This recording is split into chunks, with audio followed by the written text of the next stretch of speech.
자, 오늘 말씀 본문은 생소하실 것 같습니다. 본문 말씀을 이해하기 위해서 조금 배경 설명을 해드리도록 하겠습니다.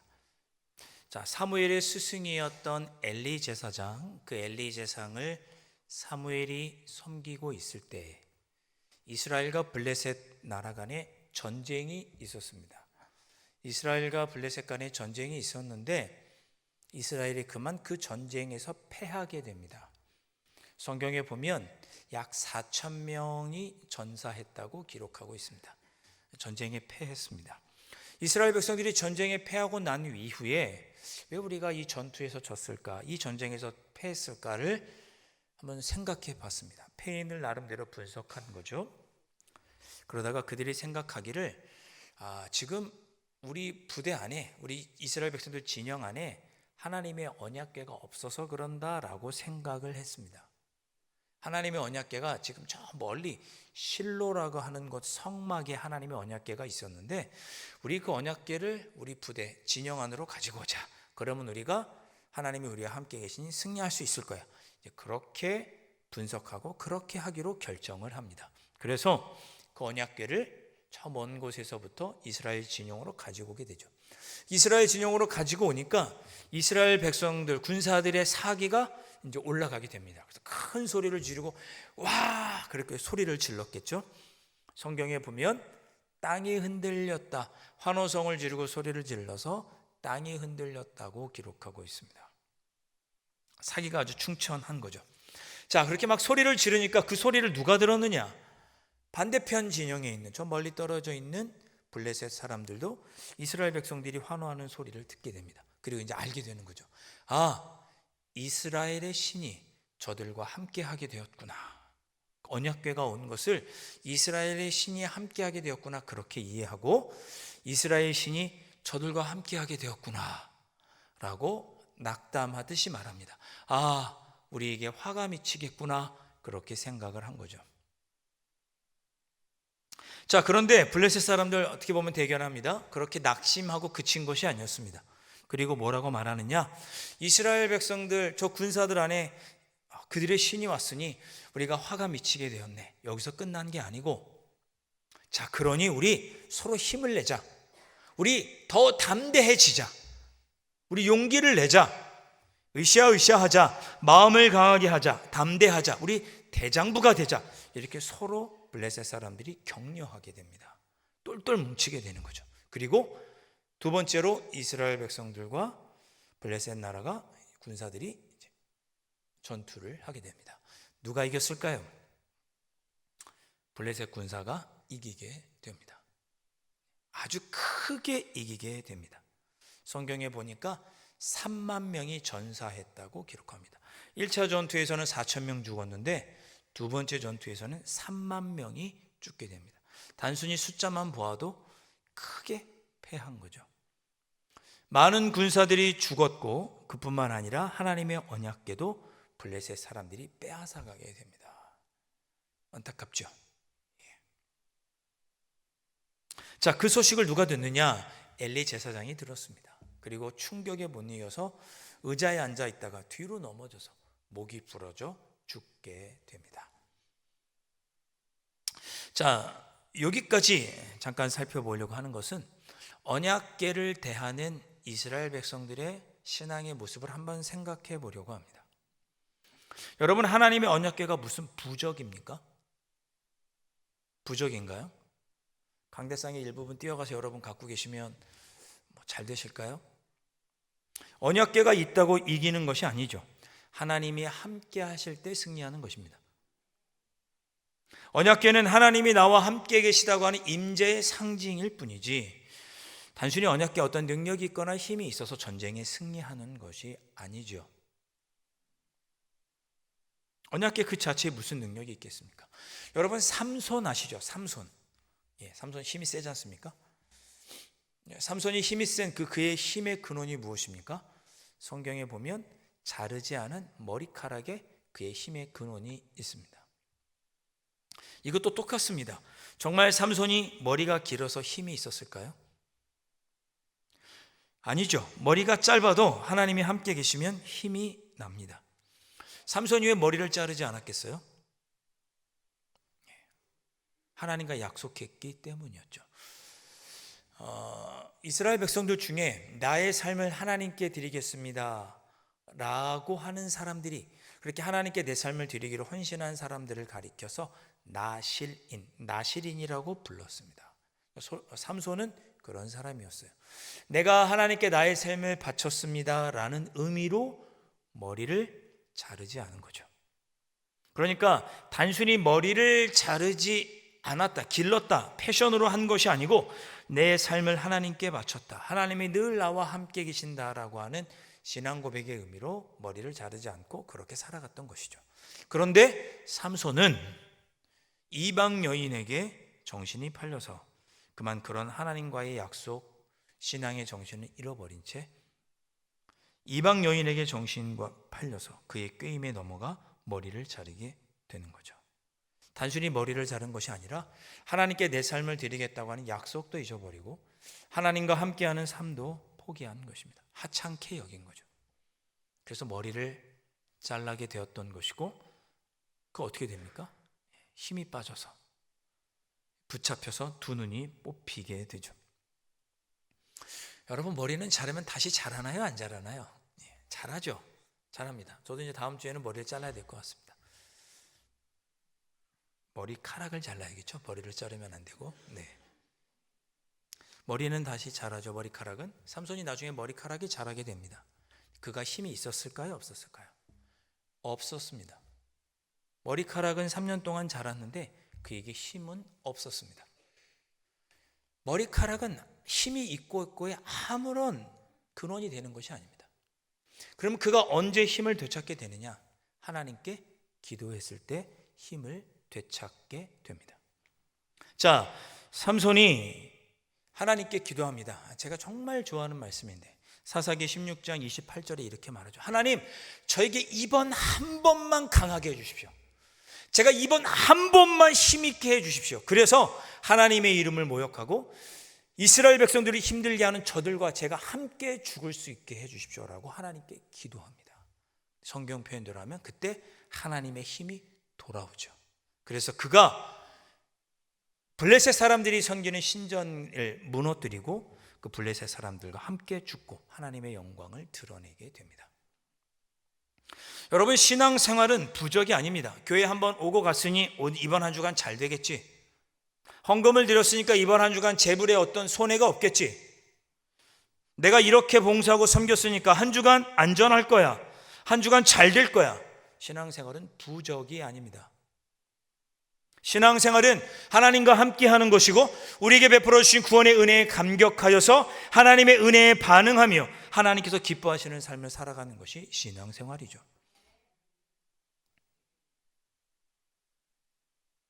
말이 조금 옆으로 샜습니다만 이스라엘 백성들은 언약궤를 부적처럼, 마치 주술처럼 여겼습니다. 그래서 전쟁에 패한 거죠. 하나님이 이미 떠났는데 언약궤가 있다고 그게 무슨 의미가 있겠습니까? 그렇게 해서 그 언약궤도 전쟁에도 대패하고 언약궤도 빼앗기게 된 거죠.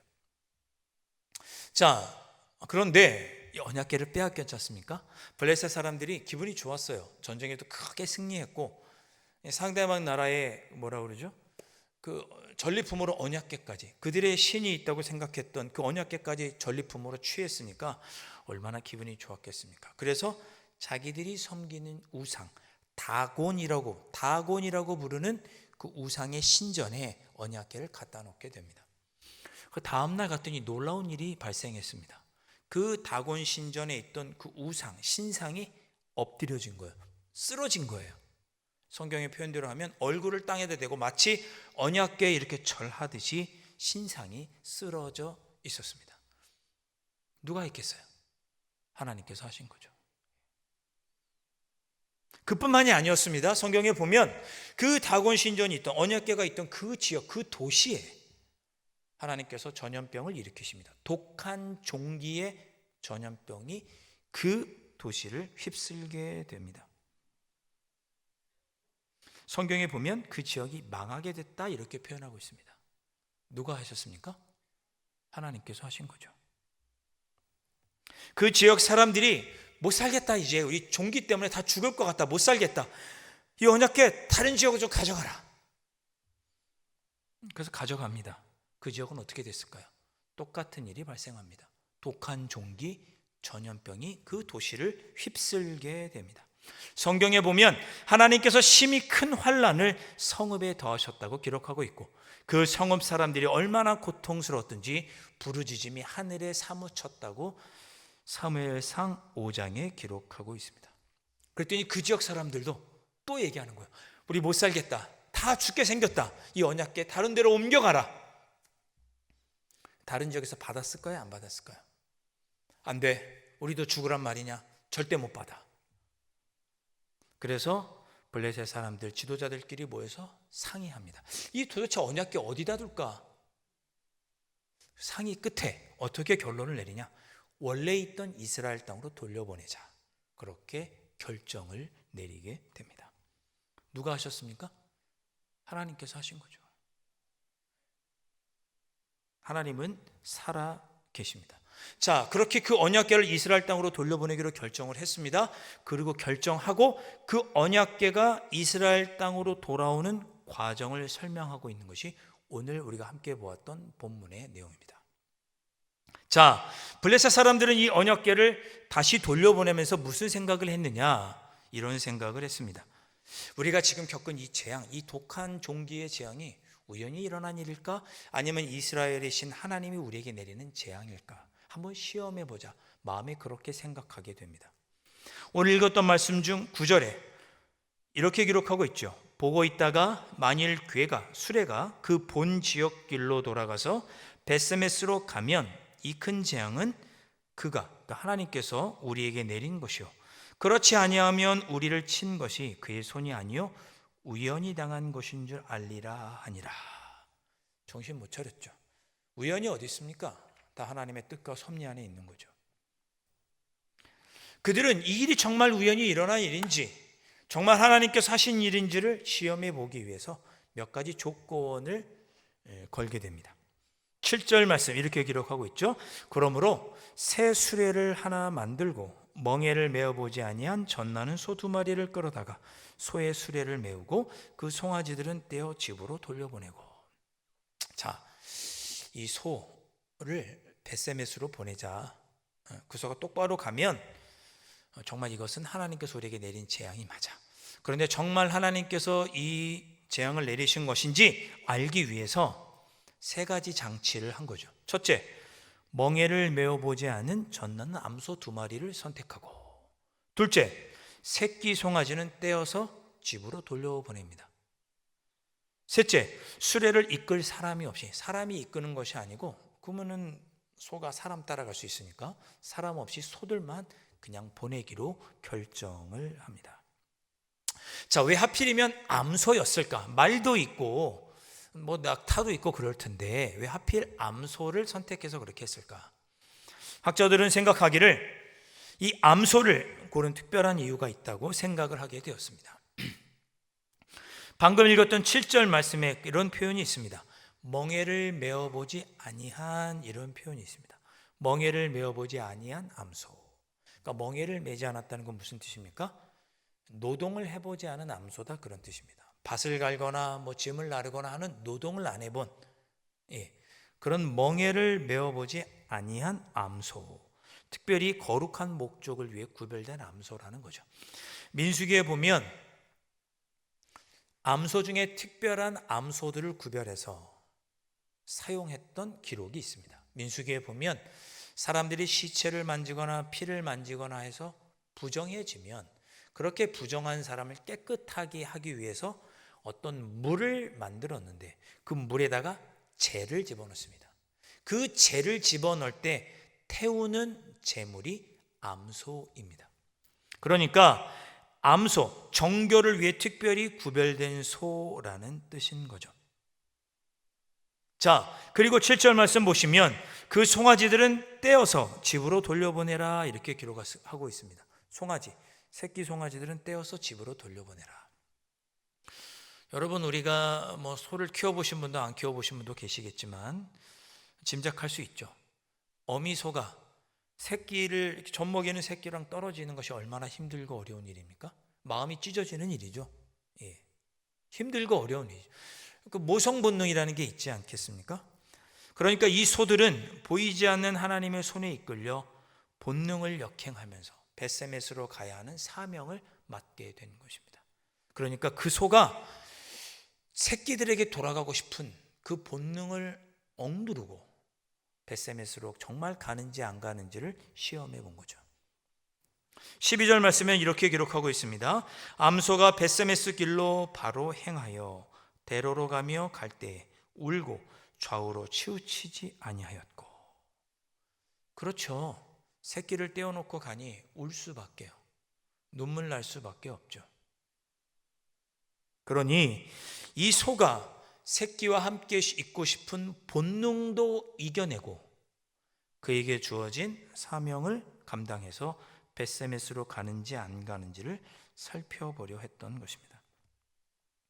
소의 마음이 얼마나 힘들고 아팠으면 성경이 직접 울었다라고 표현을 했을까요? 새끼를 두고 가니 마음이 힘들고 어려웠을 것입니다. 그럼에도 불구하고 울면서도 좌로나 우로나 치우치지 않고 벳세메스로 향해 나아가게 됩니다. 이것이 새끼 송아지를 떼어 집으로 돌려보낸 이유이고 수레를 이끄는 사람이 없이 소들만 떠나보낸 이유입니다. 본능을 거스르는 순종, 고통 속에서도 사명을 감당하는 구별된 헌신, 그런 모습을 벳세메스로 가는 소를 통해 우리가 배우게 되는 거죠. 결정적인 모습은 14절에 있습니다. 14절 말씀. 수레가 벳세메스 사람 여호수아의 밭 큰 돌 있는 곳에 이르러 선지라 무리가 수레의 나무를 패고 그 암소들을 번제물로 여호와께 드리고. 여기 수레의 나무를 패고 그 암소들을 번제물로 여호와께 드리고 이렇게 기록하고 있습니다. 안타까운 모습이죠. 그 암소가 벳세메스까지 잘 갔으면, 사명을 잘 감당했으면 돌려보내면 좋잖아요. 새끼들한테로 돌려보내면 좋잖아요. 사명을 완수한 암소들이 고향으로 돌아간 것이 아닙니다. 보고 싶던 새끼에게로 돌아간 것이 아닌 거죠. 이 소들은 헌신하고 고향으로 돌아가는 상을 받은 것이 아니라 그 자리에서 각을 떠서 하나님께 번제물로 드려졌습니다. 사명의 끝은 자신의 영광, 보상이 아니라 하나님께 온전히 드려지는 희생입니다. 어떤 분은 이런 표현을 쓰시더군요. 쓰임받고 버려지는 것이 아니라 쓰임받고 드려지는 것이다.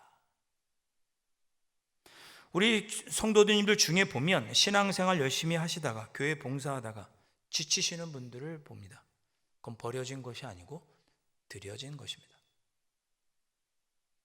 벳세메스로 가는 소는 그렇게 자신의 사명을 감당했습니다. 적당히 할 만큼 한 만큼 보상을 받는 그런 사명 감당이 아니고 자기가 쓰임받고 드려지더라도 사명을 감당하였습니다. 이것이 벳세메스로 가는 소의 사명이었고 그 소의 헌신이었습니다. 사랑하는 성도 여러분, 우리 모두 각자에게 사명이 있습니다. 그렇죠. 우리는 예수 그리스도를 믿는 그 순간 우리에게 주어진 사명이 있음을 깨닫게 되죠. 그것이 무엇이든 우리는 사명을 감당해야 합니다. 교회에서도 사명이 있고 가정에서도 사명이 있고 그리스도인으로서 직장에서도 사명이 있고 사람들과의 관계 속에서 삶 속에서 우리에게 주어진 사명이 있죠. 우리의 삶에 우리가 메고 가는 짐이 있습니다. 그것도 우리에게 주신 하나님의 사명입니다. 안타깝게도 그 짐 때문에, 그 사명 때문에 힘들기도 하고 고통스럽기도 합니다. 죽고 싶기도 합니다. 그 짐이 너무 무겁고 버겁게 느껴지기도 합니다. 안 했으면 좋겠다는 생각도 합니다. 그런데 그 길 걸어가기를 우리 주님께서 원하십니다.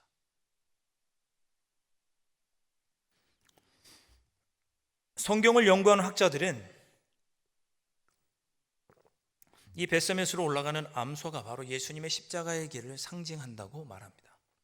한번 가만히 생각해 보시면 이 벳세메스로 올라가는 소의 모습이 마치 예수님 같습니다.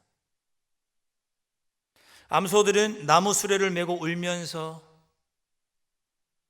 그렇게 울면서도 벳세메스로 향했듯이, 그리고 마지막에는 자기 자신을 번제의 제물로 드린 것 같은 그 모습, 우리 예수님을 닮았다는 거죠. 우리 예수님 어떻게 하셨습니까? 아무런 죄 없으신 분이 우리를 구원하기 위해, 죄인 된 우리를 구원하기 위해 십자가를 지고 골고다에 오르시죠.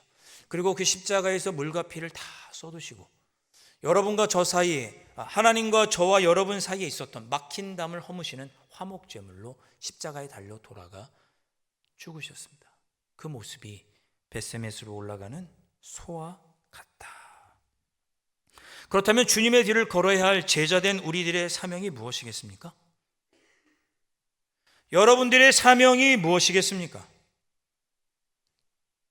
예수님과 같이 우리에게 주어진 짐을 지고 걸어가는 것이 제자된 우리들의 사명입니다. 여러분, 저라고 무거운 짐 지고 가기 쉽겠습니까? 어떤 헌신도 없이 그저 제 마음대로, 제가 하고 싶은 대로, 좋은 대로, 앞으로는 아무런 슬픔도 없이, 아픔도 없이, 고통도 없이 그렇게 여유 있게 풍족하게 살았으면 좋겠습니다. 그런데 그런 삶은 없습니다. 그런 삶이 있나요? 하나님은 우리에게 사명을 주셨습니다. 예수님을 믿는 우리에게 하나님의 자녀가 되는 그 순간 우리에게 주어진 사명이 있습니다. 여러분이 가지고 있는 사명, 저와 여러분이 갖고 있는 그 사명, 하나님의 뜻을 마음에 품고 살아가는 일은 눈물 나는 일이고 고통스러운 일입니다. 슬플 것입니다. 그래도 주님은 우리가 그 길을 잘 걸어가기를 원하시고 우리에게 기대하십니다.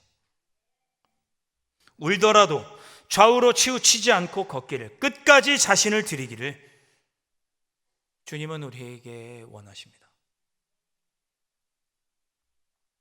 사랑하는 성도 여러분,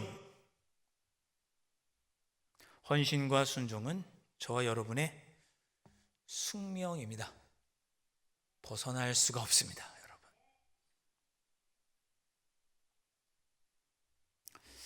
여러분, 현봉학 박사님이라고 혹시 이름을 들어보셨나요? 현봉학, 현자 봉자, 돌아가신 분이십니다. 오래전에 돌아가셨죠. 이분에 대한 이야기가 영화에도 한 장면 등장을 합니다. 영화 속 대사가 이렇습니다. 제가 한번 멋지게 연기를 한번 해보겠습니다. 제너럴, 장군, 부탁드립니다. 제발 우리를 버리지 말아 주십시오. 우리를 도와주십시오. 우리를 그냥 두고 가면 중공군에 의해서 저 많은 피난민들은 다 멸망할 것입니다. 장군, 우리를 도와주십시오. 아주 애절하게 이렇게 부탁을 합니다. 영화에, 제가 영화를 보고 직접 대사를 이렇게 쓴 거예요. 네. 어떤 영화인지 혹시 짐작이 되십니까? 국제시장. 예. 국제시장이라는 영화, 우리나라에서 1,400만 명이 봤더군요. 역대 4위에 랭크된 영화입니다. 제가 이 영화를 보고 갑자기 저희 아버지 생각나서 울면서 전화했던 기억이 나네요. 네. 자, 이 영화 첫 부분에 6.25 전쟁 중에 1950년 북한 함경도 흥남부두에서 미군과 대한민국 육군 피난민 약 10만여 명이 철수한 사건을 이 국제시장 영화 초반부에서 영화했습니다. 거기에 나오는 대사가 제가 방금 아주 멋들어지게 한 그런 대사입니다. 자, 그때 당시 그 부대를 책임지던 미 군단장 에드워드 알몬드 곁에 통역하던 통역 장교가 있었습니다. 당시 28살 의사였던 청년 현봉학, 박사님이죠. 그분이 이 에드워드 알몬드 중장에게 간곡히 요청했던 내용입니다. 자, 그 설득에 이 군단장이었던 에드워드 알몬드 중장이죠. 마음을 돌리고 10만여 명의 피난민들을 배에 태우게 돼서 이제 그들을 살리게 되죠. 흥남부두 크리스마스의 기적이라고 부르는 놀라운 사건입니다. 그런데 이 현봉학 박사님이 목사님 아들이었습니다. 모르셨죠? 어머니는 나중에 한국 장로교회 여전도의 회장까지 하셨던 그런 분이십니다. 형은 신학자가 되었고 이 현봉학 청년의 동생은 군인이 되어서 대한민국 해군 창설의 주역인 현시학 송장님이 그 동생이라고 합니다. 자, 이 현봉학 박사님이 어렸을 때 함흥 중학교의 주일학교를 다녔다고 합니다. 주일학교에. 아마도 아버지가 목회하던 교회였겠죠. 아버지가 항상 이렇게 이야기하셨답니다. 기독교인의 용기야말로 종기에서 돋는 새살처럼 교회를 재생하고 세상을 구제할 수 있단다. 기독교인의 사명은 예수님의 사랑을 실천하여 예수님께서 보여주신 미완성의 사랑을 완성하는 것이다. 이렇게 아버지가 늘 가르쳐 주셨다고 합니다. 그 가르침을 기억하고 있다가 지금 연세대학교 세브란스 병원의 전신인 세브란스 의전에 입학하게 되었고 또 대학을 다니는 동안에도 열심히 신앙생활하고 주일학교 교사로 봉사하고 주변에 있던 고아원을 사랑으로 돕고 실천하는 일을 했다고 합니다. 그러다가 선교사들의 도움으로 미국 버지니아 주립대학교 의과대학에 가서 공부하게 되었고 이제 한국에 돌아오자마자 얼마 있다가 6.25가 터진 것입니다. 그때 통역장교로 28살에 이 현봉학 박사가 군복무하게 된 거죠. 그 기록에 따르면 그 현봉학 박사님이 도와달라고 간곡하게 부탁을 하자 마침 그 중장 군대 책임자가 버지니아가 고향이었대요. 그러니까 자기 고향 사투리로 도와달라고 부탁하던 그 한국인 청년 현봉학 박사의 그 간곡한 부탁이 이 사람의 마음을 움직였다고 책에는 기록하고 있습니다. 하나님의 섭리라고밖에는 이해할 수 없죠. 이 현봉학 박사님이 그 철수하기 전에 며칠 전부터 함흥 시내에 있는 교회를 다 다니면서 중공군이 곧 얼마 있으면 들어올 테니까 성탄절이 되면 흥남부두로 피난하라고, 거기 가 있으면 살 수 있다고 교회 다니면서 그렇게 피난하라고 전하고 다녔다고 합니다. 그 전쟁통에 그 위험한 중에 많은 사람들을 살리기 위해 그 어렸을 때 아버지의 가르침 때문에 기독교인의 사명은 예수님의 사랑을 실천해서 미완성된 사랑을 완성하는 것이란다. 그 사명을 감당하기 위해 전쟁 중에도 현봉학 박사는 헌신하였습니다. 그분의 그 헌신이 기념하면서 그 세브란스 병원 앞에 동상이 세워져 있습니다. 사랑하는 성도 여러분, 우리 모두에게는 하나님께서 주신 사명이 있습니다. 가정에서, 교회에서, 직장에서, 사람들 틈에서, 다니는 학교에서 하나님께서 주신 사명이 있죠. 그 사명의 끝으로 하나님께서 어떻게 섭리하실지는 하나님께 맡겨드리고, 하나님은 오늘 우리에게 벳세메스로 걸어갔던 소처럼 너희의 본능을 거스리고 끝까지 순종과 헌신을 다해 너희 자신을 드리라고 우리에게 권면하십니다. 그 길이, 사명을 감당하는 일이 울면서 가야 하는 힘들고 어렵고 죽고 싶은 그런 아픔이 드는 길이라 할지라도 저러나 우러나 치치지 않고 끝까지 헌신의 길을 걸어가기를 주님은 우리에게 요청하십니다. 우리 모두 그 길을 잘 걸어갔으면 좋겠습니다. 주님이 걸어가신 길이요, 이제 우리가 걸어가야 할 길입니다. 벳세메스로 암소가 걸어갔던 그 길, 헌신과 순종의 길. 아무도 알아주지 않아도 오직 주님만을 바라보며 그 길을 담대히 걸어가시는 여러분들이 되실 수 있기를 주님의 이름으로 축원드립니다. 기도하겠습니다.